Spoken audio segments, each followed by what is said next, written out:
Well, here we go. Episode 5 of the Chase Merrell Podcast, the 52 project. This is the first year of doing this podcast, and I knew the project, a 52 project, was something that I needed to start with. And today I'm with guest number 5. The fifth, not necessarily in order. Let's be clear. My wife was number 2, but Rylie easily could have been number 2. Let's be honest. Holly, I love you, but you know it's true. Of the 52 people who have made an impact on my life and are still making an impact in the world around them, that's what this project's all about. And so what an honor and a privilege for me to have my buddy, my best friend, the best man in my wedding, Rylie Silva, with me today. Welcome, dude. Man, I'm pumped. This is a lot of years coming. Yeah. How have we never done a podcast together? Well, we technically did one. Oh, we did for youth ministry podcast. Yeah. I remember. With Wes. Yeah, that next gen kind of leadership podcast, but we've never had just me and you. No. Right. It was never, we haven't had this kind of moment where it's just unfiltered Rylie Cole Silva, Chase Andrew Merrell, you know, kind of thing. So, man, thanks for taking the time and being here today. And, you know, I know we have a lot of overlap with people in our life. And so I hope that whether people that know us or know you or not, I know they're going to be really encouraged and blessed by today's conversation. And you know who I really want to hear this? People who went to Whitney High School with us. Whitney High School. Wildcats. Let's go. Dude, you know what's crazy? I'll have to tell you about some names later. I've had some people reach out to me from Whitney High School since I launched this podcast that like I'm not, you know, consistently connected to. And it's been cool to hear from some, but yeah, I agree. I hope that some of our high school alma mater get to be a part of this journey here. So bro, you're here because you are, like I mentioned in the beginning, one of the most impactful, influential people in my life. You are my best friend. You've been my best friend for a long time since, our friendship inception was around 13, if I'm remembering it all correct. In fact, I've got something to show you. Hold on. Okay. It was Granite Oaks Middle School. For those of you who don't know. Granite Oaks Middle School. Is that what you said? Granite Oaks Middle School, 8th grade. The moment that changed my life forever was at a snow camp. We called it snow camp, like a winter camp with our youth group. Which at that point I didn't really know you, but I knew you a tiny bit from middle school at Granite Oaks. But dude, I found this picture. If you've probably seen it before, but if not, I'm gonna bring it up and see if you can see it. Oh, let's go. Me and Trev. Bro, there's so many future just junior high school romances behind us. Just potentials, just sprouting. Oh, just the blossomings of the junior high romance, dude. So I was in the seat in front of you. That picture was taken because my parents made me go on this snow camp, you know, kind of trip to try to get to know some kids at church, which I was not pumped about. I recognized you from middle school, and they gave me this little not Polaroid, but little, what's it called? The little disposable Kodak, the Kodak thing. Yeah. So they're like, hey, take some pictures. And I was like, all right, you know, here's one of the first couple. Little did I know that moment of really kind of meeting you would then turn into a lifelong friendship journey of at this stage, 18. April will be 19, you know, years as we turn 32, a week apart from each other in April. But bro, just pretty insane. Wild, because you don't know a moment to moment until it's past. Right. And I didn't even I wasn't super connected to youth group at the time either. Yeah. My family was kind of going through some stuff there, and it was like, all right, time to get plugged into church. And so it was really right. And you had just moved here from Mammoth. So that was fresh. Transition time. I was fresh into the Rockland, California area.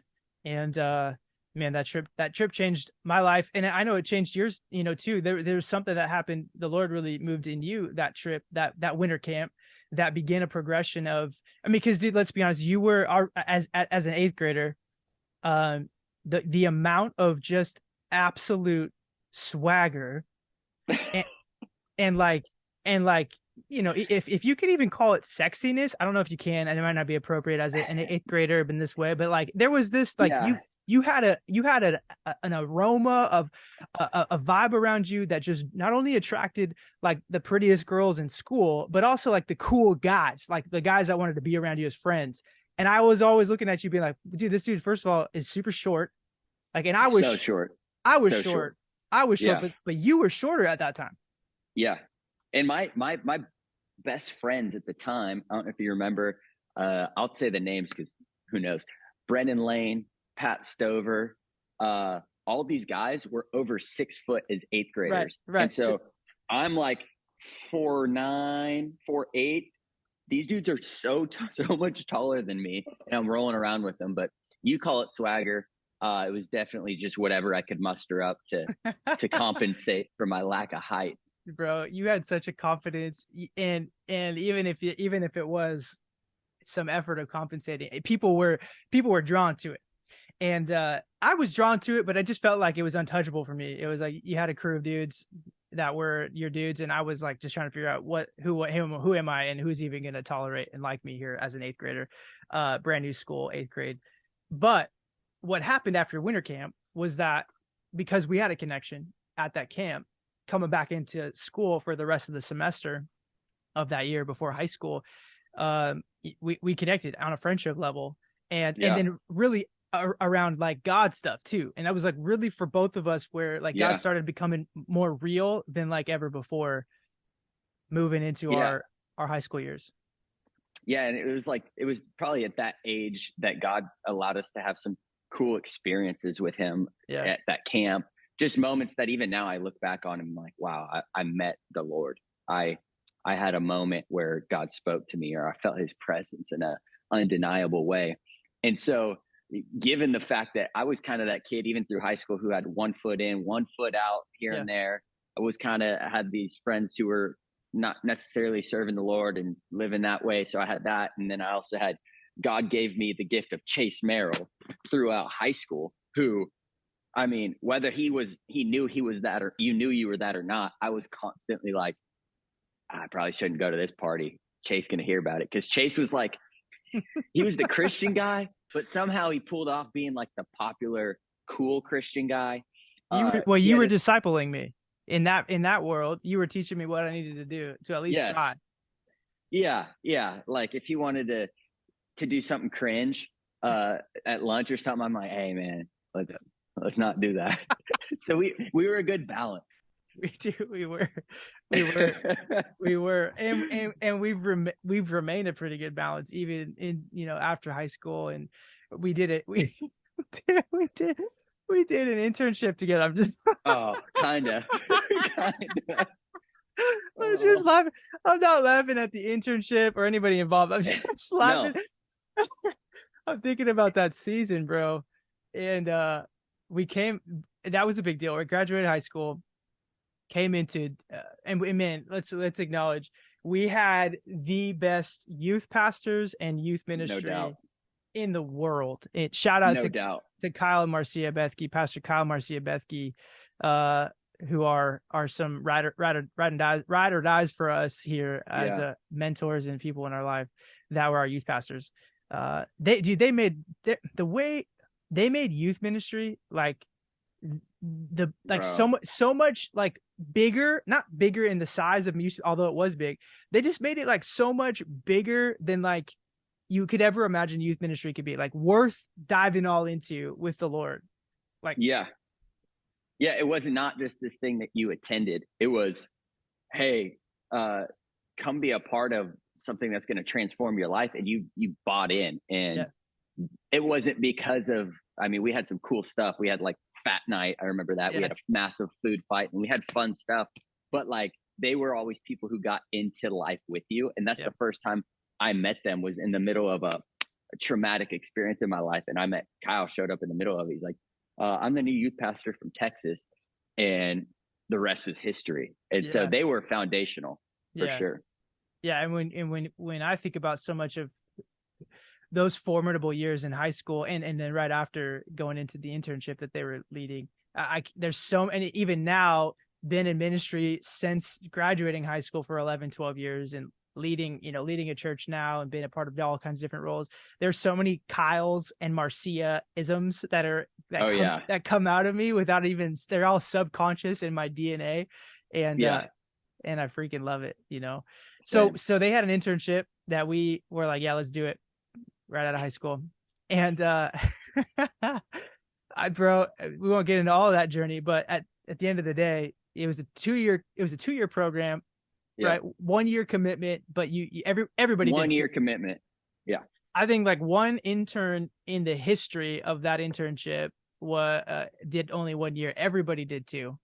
Yeah. And at that stage, we were pretty much like just shoo-ins for being, just the top tier kind of internship material, at least that's how I felt, Yeah.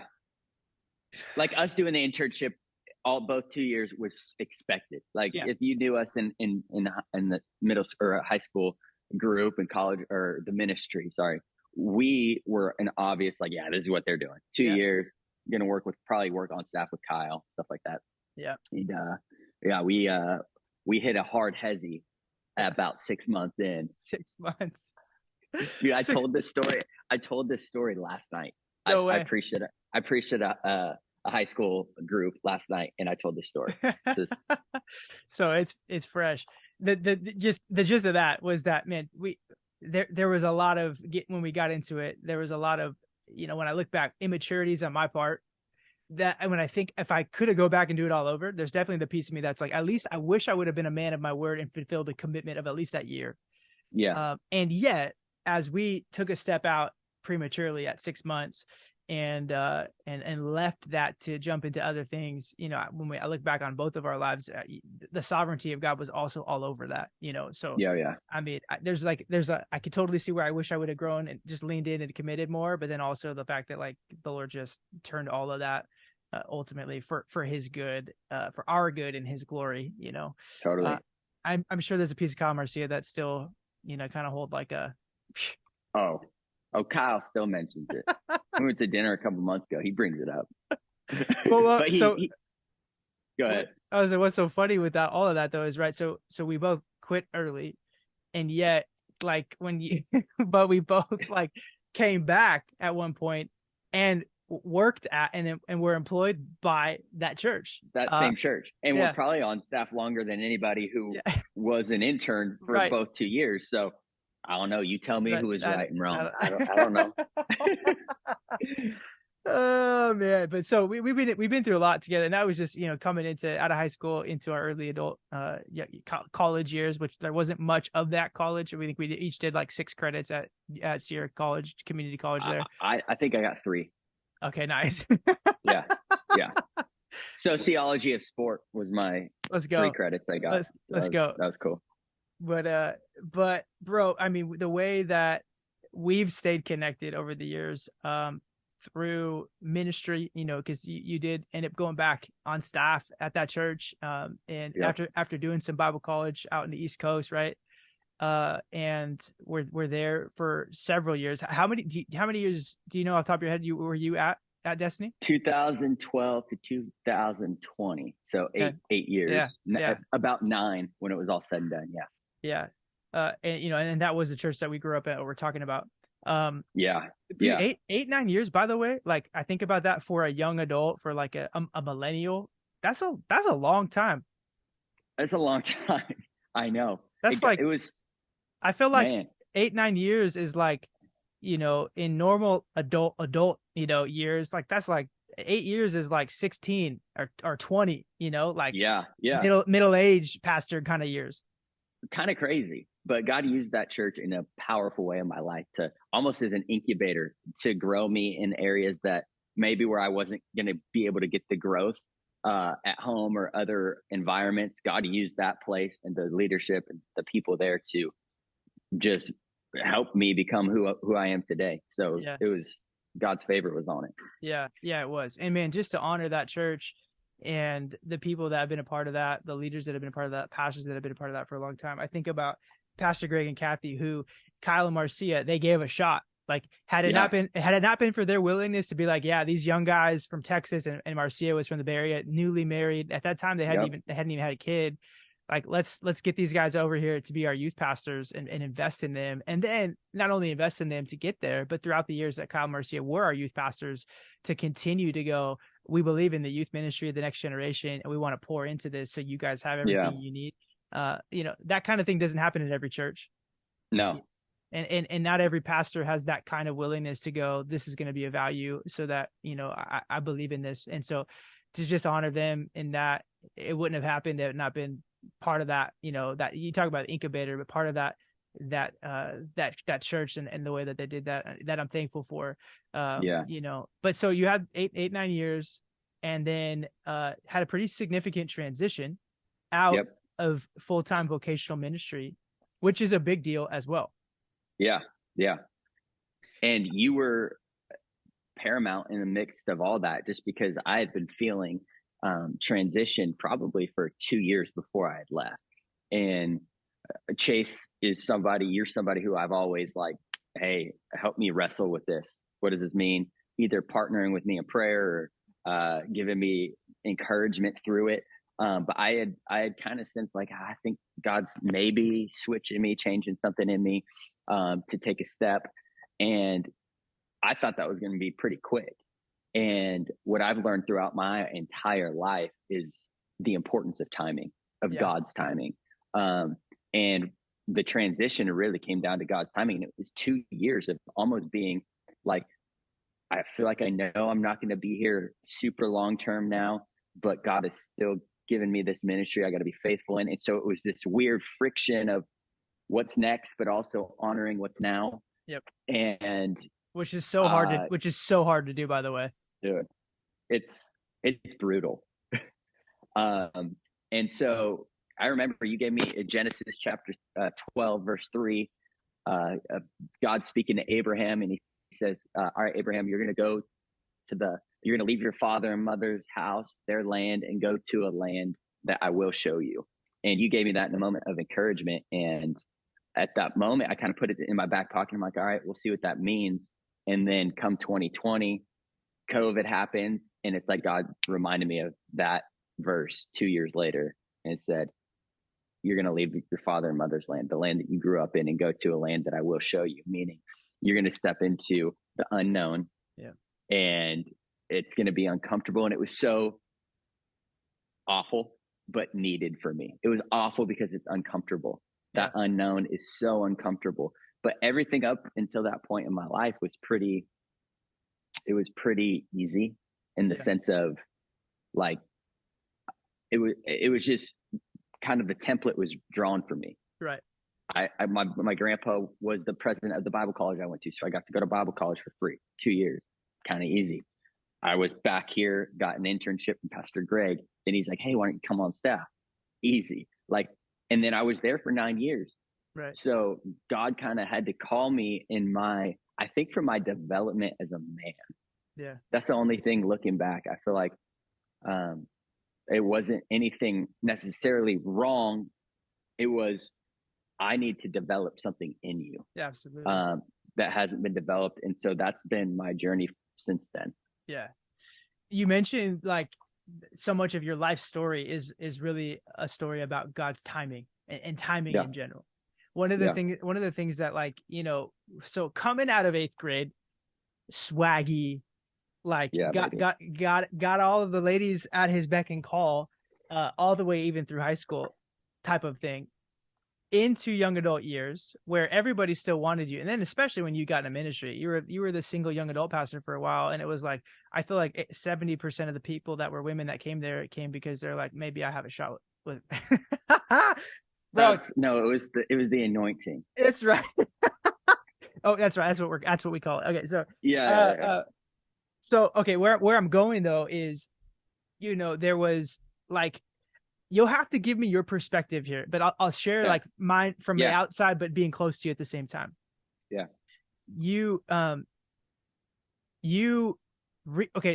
Actually, let's take this. You recently got married.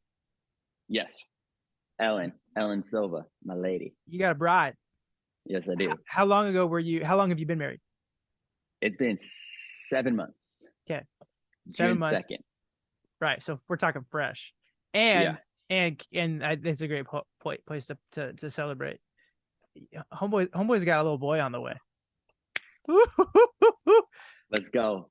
Oh, Let's go. Got a little baby boy on the way, and I couldn't be more pumped. That's like that's been my dream, dude. I've loved babies my whole life, but yeah, I'm stoked. Yeah. And I have more to say on that. I'll come back to that. So married 7 months, pregnant, and you and your wife pregnant, have a baby boy on the way. When's he due? He's due July 25th. Okay. So, and here's where I'm trying to like connect these dots. That getting married, having your first child, did it happen when you thought it would have happened? Yeah.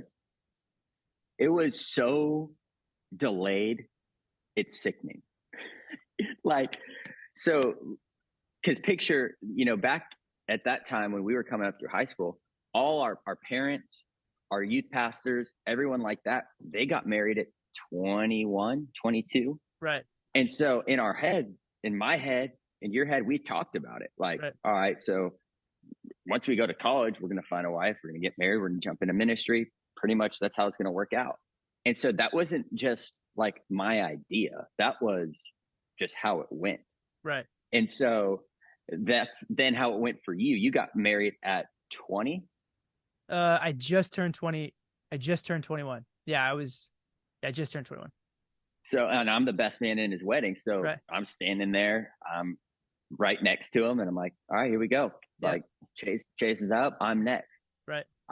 So that would mean that I was just 21, had just turned 21 myself, or about to. Yep. And I didn't get married till I was 31. So bro, that was 10 years. 10 years. Yeah. And it felt like it. Like it felt like I felt like I was the children of Israel in Egypt, like just going through the wilderness, because I thought that was part of ministry. That was just, when I associate ministry, I think I associate marriage with it every time. So it's like, and that's the expectation a lot of times for pastors. It's going to be hard to get a young adult job in another church if you're not married, just because it's just not going to work like that. So yeah, it was a long time.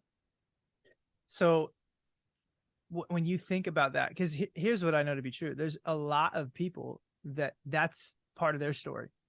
There's a lot of people. There's a lot of people listening to this that will listen to this that's still their story, and they're like, what the heck? If they're a follower of Jesus, to some degree, they're like, what the heck, God? Like, why? I follow you. I love you. My life is yours. But like, I feel like I've been waiting, looking for so long, and nothing has worked out, or whatever the thing is, and are sitting now in a place of their life going like, it's like hopeless, or I've heard this statement before. I'm never going to find someone, or I'm never going to find someone that I want. Cause there's some level people start thinking to themselves, how low do I have to start bringing my standards? Right. Well, to some degree. I've had conversation with some guys, in our ministries for the last 7 to 8 years, that's been a part of the, like, some of them I'm like, yo, dude, like listen, you're like a 6.5, 7, and you are dreaming for a 9 or 10. It's not going to happen. We got to bring my guy, lower the bar, my dude. We got to bring that. We got to bring it into a realm of realistic reality. Because at this stage, you are dreaming, and you're going to dream your way all the way. I do think it's important to acknowledge here too, people that are listening, that like, as we've grown in ministry too, I think we've seen the beauty and the power of singleness, and the biblical call to singleness being a very effective and beautiful call that God has for people. And marriage is not the ultimate end goal. Like Jesus being a single, Paul was a single. There's several examples through scripture, and I know people were always like, pastors always say that's those examples, but the reality is like, it really is a call that some people feel and can completely and totally experience an absolutely full life, and not be second-class citizens or third-class citizens because they're single and they're not married. I just want to acknowledge that, because I'm sure people will listen to this. Totally. Yeah. But for us, we did want to get married. We did feel called to have a wife. But you lived in this gap for 10 years. Mm-hmm. And then tell me a little bit more just about the timing of how the Lord like brought how that happened, how you went from like absence. I mean, you dated, obviously you had a couple like, situations where you're like, maybe, but like ultimately none of them worked out. Yeah. And then the Lord brought you Ellen, which was really a rebrought. Because rebrought. Tell me more about that when it comes to the concept of timing, because I think that is going to be one of the things that really will encourage people to listen to. Yeah, I think it's one thing to trust God with an outcome. Like, I can trust God that this end goal will come to pass at one time. But it's another level of trust to God, or another level of trust to believe and to surrender to God's timing of that outcome. Yeah. And that brings you to a place of like, a proverb says, hope deferred makes the heart sick, but a longing fulfilled becomes a tree of life. So a hope deferred makes the heart sick. That's where I was. I was in that place of like literally year after year after year. Our church at Destiny, we would do a fast every January for three weeks. At the top of my list of every fast was always wife. And I didn't really, it wasn't a thing where it was like, I was idolizing it. I felt like I did a pretty decent job of like, all right, well, this is what it is. I'm going to push through. But it did, like, my heart did get sick at some point where it's like, I'm watching some of the people get married that I'm like, but God, I'm doing ministry. I'm working. I'm doing these things. I've been praying. Like, where are you? And I think for me, I know actually that it was always just a matter of his timing. And so it was never about the one person. It was never about any of that. It was the timing and what God was doing in my life, and the timing and what God was doing in Ellen's life. And think about how many times, if you read in scripture, the Bible says, and when the time had fully come, or, and when it had come to pass. Right. That phrase comes up in scripture so many different times. And what you don't understand is that there was a lot of behind the scenes for those words to be written. There was things that God was doing that we don't even know. And so I would say to the person who's in that waiting season in any aspect of their life, you're not God. We don't know what he's doing behind the scenes. And chances are, if he's not working and bringing something together in the timing that you want, he's probably working something in you. And that's what it was for me. It was, Rylie, you're going to wait because I need to build your identity. And that's the only thing that I could, even looking back now, I don't fully understand all of it. And I don't think I'm going to on this side of heaven, but I will encourage that person to let you know, it's like, man, if God's not giving you that season yet, it's because he's still wanting to work some things in you. And I would just be aware of what those things are, maybe those blind spots, maybe those immaturities, and get around people who are in the season you would like to be in, and just be humble and ask. And so, and I will say, because of that waiting season, God led me and used me in a ministry that I would never have been able to speak into had I not gone through that. Yeah, absolutely. That was going to be one of the things. First of all, that was awesome, by the way. I'm excited to re-listen back to that and chew on that more, just because I just think the truth of, there's so much of that I know is going to encourage and challenge people. The other piece that I saw as an outside observer, but again, being close to you along that journey, was you didn't sit and pout. As much as you prayed for, longed for, hoped for, dreamed for that day and moment to come, and I want, who's my wife, you took advantage of your season, and you still like lived your life full, and you poured into people, and you had fun, and like you poured and invested into relationships, and built people up with that. And I think one of the things that I do see in a lot of singles that are longing to be married one day, that haven't yet, it hasn't happened when they thought it would, is a decision that they have to make. Like, am I going to keep living like I do trust God's timing in this process, in the outcome, or am I going to live like where every day who I could really be for the people in the world around me is going to be hindered because I don't have what I think I need, and I just, something that I saw you did so well. Like, I never felt like you were held back by your singleness. if anything, like you just mentioned, the ministry that you got to do and the way you got to minister and have that kind of influence with people, it was in large part because of what you walked through in that season of singleness. And you know, I just want to honor you in that, bro, because like even our friendship, long distance, like obviously you're in California, I'm up here in Washington. And I was in California for a while still in Modesto, but a couple hours away from you. You still found a way to like invest in me in those relationships in my marriage, in my kids. Yeah. You know, like it never was like, oh, this like, woe is me. It was like, it'll come. But like in the meantime, like we got life to live. Yeah. And I think what's behind that is, first of all, I think it's the idea of, am I living a life of surrender and surrendering my expectations and hopes? Because I think a life of surrender invites the grace of God. Yeah. Like if I'm living surrendered, his grace can come in and give me his grace to walk through that season. And I kind of learned this idea, or, you know, I think through this experience came up with this thought of like, I've got to learn to pray with hands open. Yeah. A lot of times we pray and say, this is the intended outcome of this prayer. And, you know, we do the whole thing where we treat God like a slot machine. You do this, I'll put this in, I'll get out what I intend. But it's like God, Jesus gives us the example in the Garden of Gethsemane.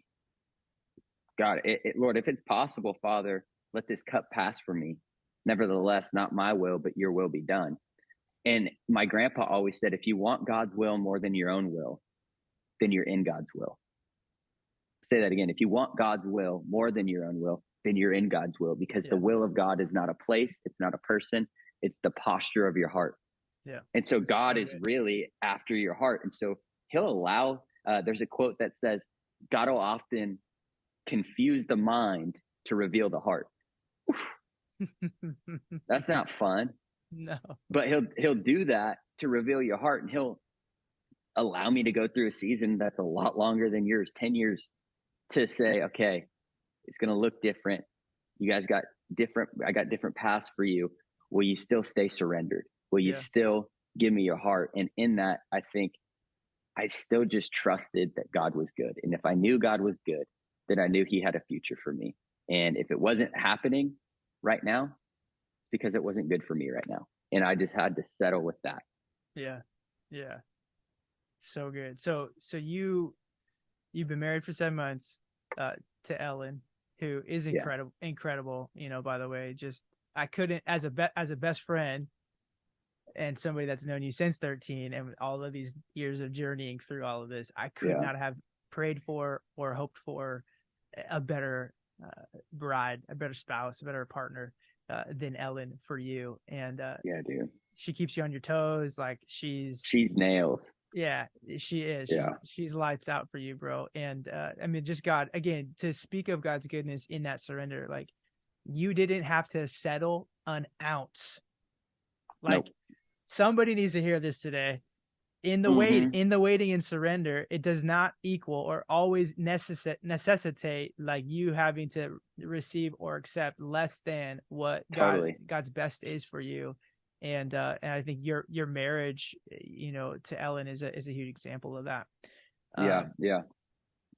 I met Ellen, my wife, originally at a workout class. Doing what I enjoyed doing. She happened to be the instructor. Wasn't thinking anything of it. Yeah. We get connected. We go on a couple of dates. I really liked her. She had happened to, the day that I met her was May 4th. No, I'm sorry, May 2nd, 2018. She got saved the day before that. Like literally received salvation the day before that. Jeez. And I'm like, and I really liked her. And I'm like, this is awesome. But she's so new. I'm leading young adult ministry. Right. You were pastoring. Yeah, I was pastoring. Right. And I always kind of wanted to have a partner in ministry. So we ended up breaking up, or, you know, not going any further, because she's like, yeah, I just don't ever see myself in ministry. It's nothing. I like you, but I don't see that. And so she was kind of like, yeah, it's not going to work out. That's May 2nd. So we met May 2nd, 18. Once I transitioned out of my job at Destiny, I was kind of in that season of trying to figure out what I was doing. I started attending a church called Bayside in the area. The church that I started attending, Ellen happens to be, really didn't know. She happens to now not only be in ministry, she's kids director. So I run into her at church, and Good Friday service in 2021. Yeah, 2021.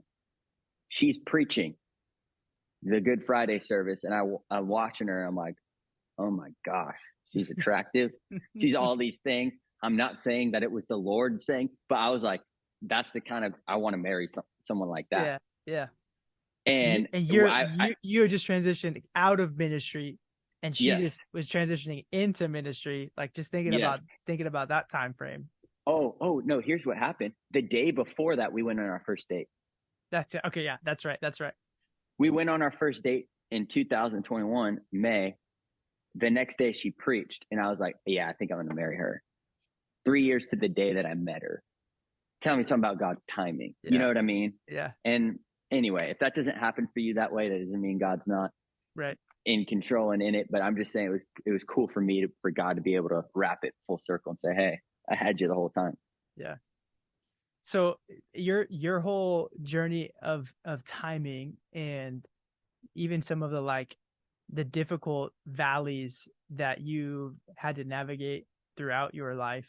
You mentioned that one in high school, right when you were experiencing something pretty traumatic in your life and family. Kyle Marcia showed up, and then the transition, out of ministry in a church you've been at for 89 years, although, in a different kind of way, it was still pretty significant. Like, it was, totally. had elements of like life change out of this, relationships that we're transitioning to in that space.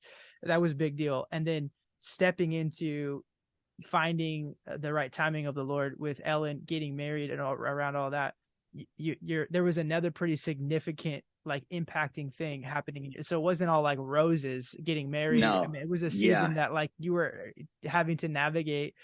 And, part of what I know, again, some of this stuff it's personal. Some of this stuff is, close to your heart and, those that are involved. But like, I just, knowing you as a friend, I've been so impacted by the way you have navigated some really difficult things within your family. And thanks, man. Yeah, man. I just like, I'd love for you just to even share a little bit. So this whole podcast, the why of it, right? Like I didn't mention it at the beginning. I usually do, but the why of the podcast is to really help people get freed up from what's holding them back, so they can get built up into who they were made to be. Yeah. And, I think like you walked into a season where you've been freed up from a lot of things that maybe you felt holding you back. There was a transition out of a different, into a different season of career and ministry, or out of ministry. May have felt like, okay, I'm freed up now in a different way. I'm not being held back in a different way to go be who God's called me to be, or discover more of who God's called me to be. And then you get married, or you find the woman you're going to marry. Okay, boom. Maybe that's another thing that you're like, sweet, I'm not held back by this anymore. I can now go. And yet you still hit something and are walking through something that could feel like you're being held back in some way in life from really getting to experience all that you'd want to experience. Can you talk to me about that a little bit, and like, what is the Lord doing and showing you and doing in you, like, through this process where you've been walking recently? Yeah, just to kind of bring people into it without getting super detailed is, I simultaneously was having the best moments of my life, right, and the rock bottom worst moments of my life all in one season.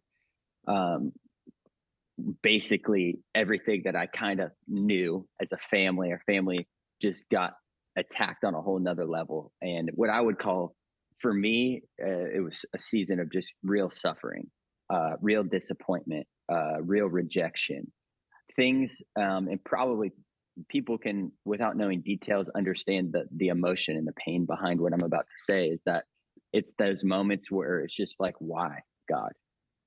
You don't understand. There's really no answer. and you don't know what you did or whatever to deserve what you're walking through.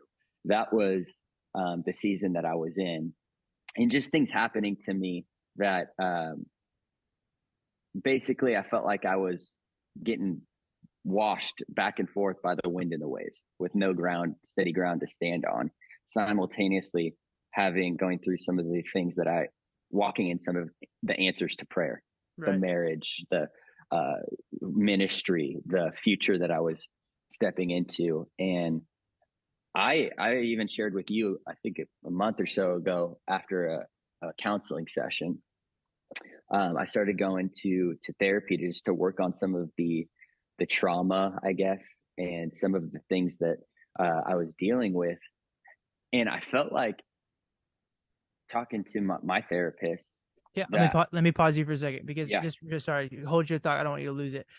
I want to acknowledge you had your journey.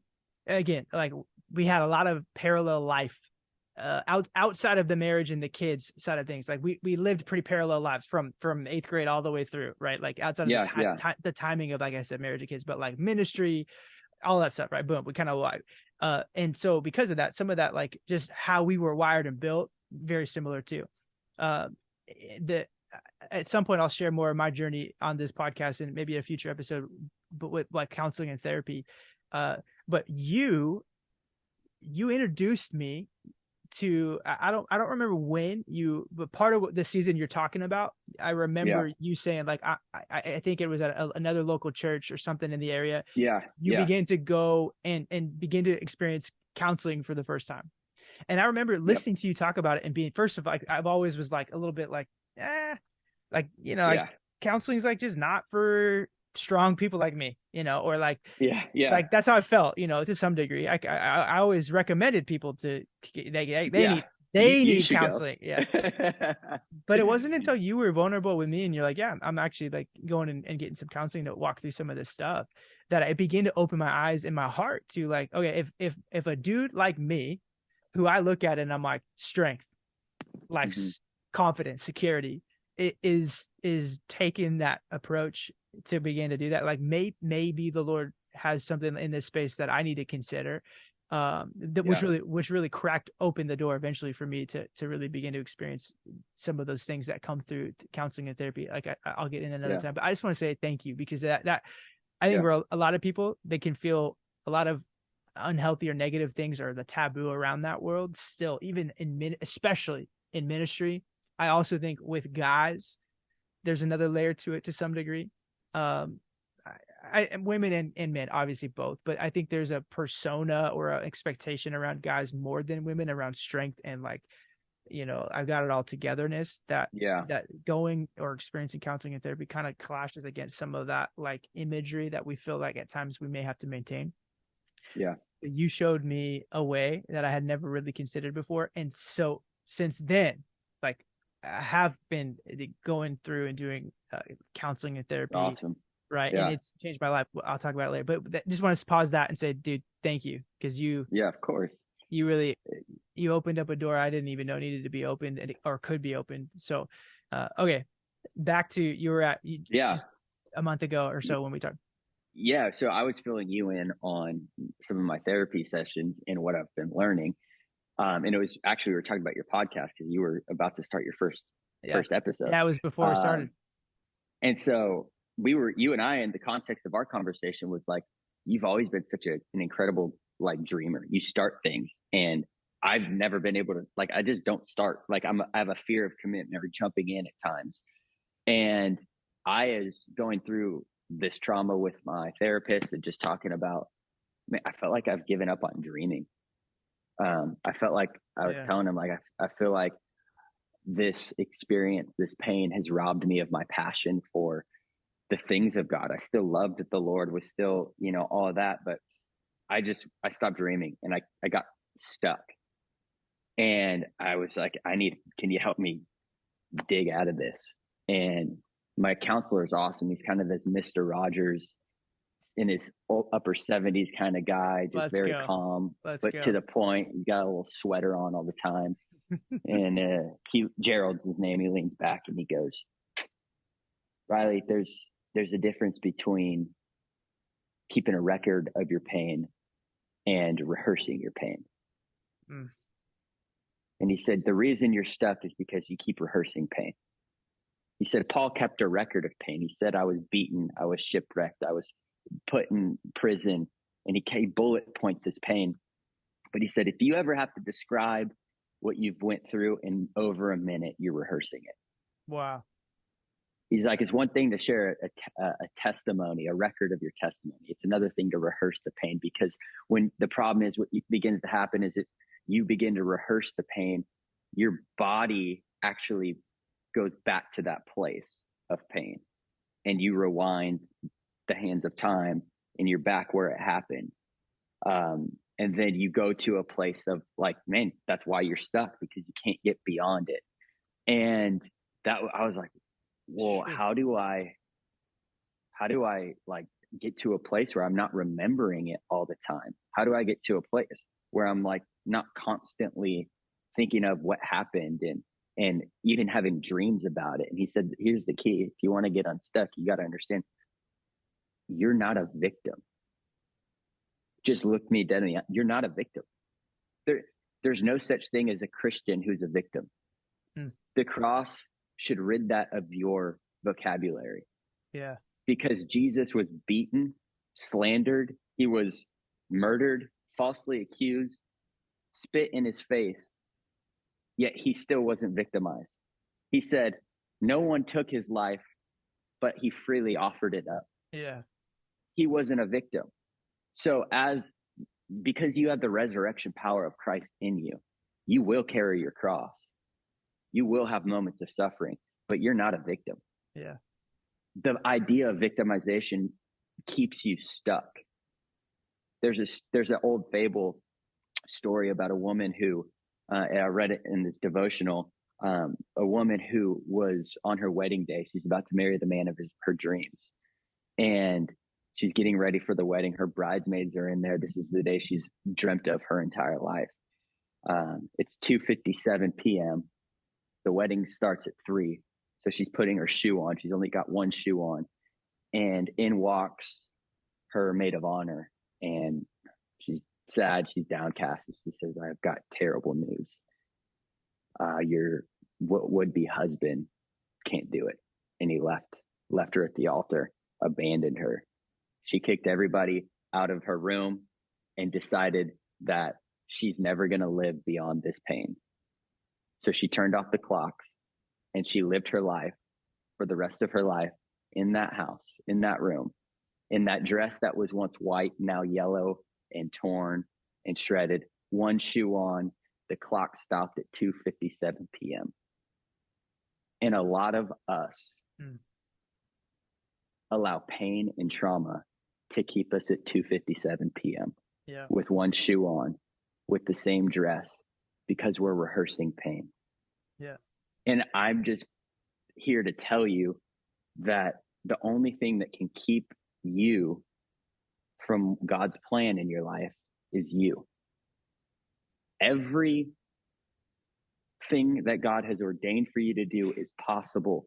No enemy, no circumstance, no abandonment, no rejection can keep you from that. You're the only one who can keep you from God's plan. Yeah. The only thing God wants is for you to partner with him in his plan for your life. And you're not a victim, and you can get beyond what you're walking through, the pain, but you can't keep rehearsing it. You can't keep going back. You can't keep walking in that same thing again and again. And so I would just say, like, my counselor also said to me, because I don't know how to get out of this. I didn't know a lot of, how do I start dreaming again? How do I start doing the different things that I feel like God at once had for my life? And he said, Rylie, you're not responsible for what you don't have a knowledge of. So if you're in the middle of wait, why, God, why is this happening? How do I do this? How do I do that? If you don't know, you're not responsible for it. God gives you a knowledge for things that you're responsible to. So what does that mean? God's simply asking you to believe him again. Yeah. And my counselor said, belief is this. It's the It's the coming together of trust and faith. Faith means I believe what God can do. Trust means I believe who God is. Yeah, it's so good. And when you marry those two, trust and faith, you get belief. And if you can believe that God in the middle of what you're walking through is still good, if you actually can believe him again, you're not going to be stuck.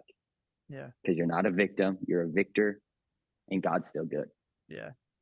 So good. I mean, it's hard not to see. I mean, like what I'm hearing to go, I don't know if this kind of revelation and this kind of transformation happens unless you actually are walking through something that is going to press it and squeeze it out of you. Yeah. Which is, you have to have it. It sucks and is hard, but man, I'm just so thankful for the way, like I kind of said in the part of why I wanted you to share was because of how I'm watching you navigate really, really, really sucky things. You know, people go through and walk through sucky things all the time, and even acknowledging, like you mentioned, like you were simultaneously experiencing the greatest like heights of joy you've been longing for years, while at the same time, like the greatest depths of sorrow and grief and pain and heartbreak, and how the Lord is in both. Yeah. Like he's not anymore with you in the heights of the things that you've been longing for, as he is in the depths of the heartbreak that you're experiencing. He's as close to you in both. And I've watched you embrace that, you know, and I think that's part of why what's coming out of you is coming out of you. Yeah. And it's going to help a lot of people, man. Like, you know, that's the other thing I'm recognizing. Like, it's not even just about you and the journey that God is walking through. It's because he is going to use you to be a example, light, mouthpiece to the people that so many others that are walking through or will walk through a similar thing, to go, man, there's a way, there's hope in this. And I'm a living proof by the grace of God that there is hope to hold on to. And there is a light at the end of the tunnel. There is another side that God's got, he's producing something that's worth going through this. And totally. Man, I just so respect the heck out of that, and am challenged by it, and thankful for the way that you've navigated, are still navigating it, you know, as you're taking things day by day. And so just really proud of you, dude. Thanks, man. Couldn't have done it without people like you in my life. It's a gift to be able to know that any given moment, anytime, even if I don't connect with you in that moment, I know that at any time, any day of the week, I could call somebody. Yeah. If I sent an SOS, you're there, you know? Yeah. Not only that, you'd fly over. Yeah. That's a pretty powerful tool to have. Yeah. And I feel the same way. And it's a friendship that's been forged, at least for the two of us, because I know you have others in your life that you just acknowledged like that, but for us, it's a friendship that's been forged through years of the fire at times, and then also some just freaking fun times, you know, crazy things that people wouldn't even understand, you know. But we got to experience together, and I'm so thankful for. Well, man, wrapping up the episode today, you know, like I've said throughout it, just the why is helping get people freed up from what's holding them back to be built up into what they were made to be, who they were made to be. When you think about who you're made to be, you know, I think cool to acknowledge too, or we haven't mentioned this yet, what you're currently doing, although what you do is not who you are. You know, we actually talked about that already on this podcast with my brother, the very first episode, and so forth. But like you're in ministry still now, or you went back into ministry to some extent, right? And then you're doing a few other things, but then also like part of this journey that you just talked about, like the dreaming side again, that the Lord is reawakening in you. Like, what do you see is in front of you in this next season of your life that you're walking into, stepping more into who you were made to be? Just give me a snapshot of that, and what's getting you excited about that? Yeah, I think so. I start next month a master's in psychology for counseling, clinical counseling. Coming from a dude who got a skinny 3 credits of junior college after a couple semesters, it felt like. Skinny. Dude, I love that. I love that. Only God would get me to go back for more school. Yes. First of all, the fact that I graduated with a college degree is wild in itself. But all that to say, once God will do some incredible things. But yeah, and so the goal is in some track or another to step into the counseling realm. Yeah. And I was actually beginning to pursue that, ironically, before all this mess even started. So it was just kind of affirmation. Yes. Where I was able to get a front row seat to what I'll one day be doing and why I want to do it. And what excites me about that is there's storms and these moments in people's lives where you can't see up from down. Things happen. And I feel like the Lord's anointed me to be a first responder, for lack of better terms, for people emotionally and in the mess of their lives, whether it's something that they've caused, a decision that they've made, and they need help cleaning up the mess, or something that's happened to them. I want to be, through the help of the Lord, a stabling agent in people's life to let them know that God's still in the midst of what they're walking through. And so if you're out there, you're listening to this and you're somebody I knew from high school or whatever, and you're going through it, I'm not a professional by any means, but would love to encourage you and just let you know that God's still got you. God still has a plan for your life. And the great movie, Green Street Hooligans, the movie about fighting, he looks at another guy who's about to get in his first fight, and he goes, you realize once you get hit a couple of times, your glass isn't made of jaw. Your jaw is not made of glass. And so that's kind of the truth of suffering of life. You get hit a couple of times, you're going to realize you're stronger than you think, especially when you got the Lord on your side. So yeah. Amen. So good. Well, this next year, bro, we're in it, but you've got a baby to look forward to. I think Chase is a wonderful name of victory, of success, of strength, of sexiness, of a good football team to actually root for. Good football team, yeah. But man, I'm so pumped for you to get to be a dad. I mean, bro, like my heart, I just can't wait to watch you step into that, and you're gonna crush it. You're gonna just be the way the Lord's forged you over these years. You would have been a great dad right out of the gate, but you're going to be an even greater dad to those, to this little guy and the ones that may come. And you and Ellen are just incredible people. I'm so thankful for, and a friendship that it's lifelong for me, and no matter where we live, no matter where we are, no matter what we're doing career wise or whatever, it's not built on that. It's built on Jesus, and that's what really does sync us up, keep us together. And I'm so thankful for that. So thanks for joining me today. I know this is going to encourage people. Thanks, man. When they listen. Thanks for having me. Yeah. Love the podcast. Keep it going. Yeah. Thanks, bro. Well, there you have it. Episode 5 wrapped up. Thanks for listening. See you later.